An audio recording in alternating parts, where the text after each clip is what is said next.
కాళేశ్వరం ప్రాజెక్టుపై ఎన్డీఎస్ఏ మధ్యంతర నివేదికపై సీఎం సమీక్ష నిర్వహించారు.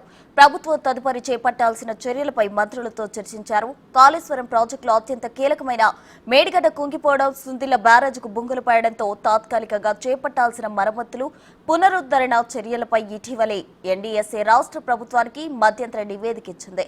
ఈ నివేదికలో ఉన్న ముఖ్యమైన అంశాలు, సిఫార్సులన్నింటినీ ఉత్తమ్ కుమార్ రెడ్డి సీఎంతో పాటు మంత్రులకు వివరించారు.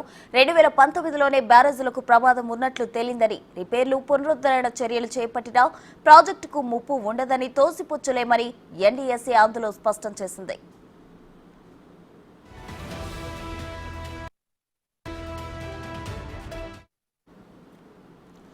మరో నెల రోజుల్లో వర్షాకాలం ప్రారంభమవుతున్నందున ఈలోగా తీసుకోవాల్సిన చర్యలపై మంత్రివర్గ సమావేశంలో చర్చించాల్సి ఉంటుందని సీఎం అన్నారు.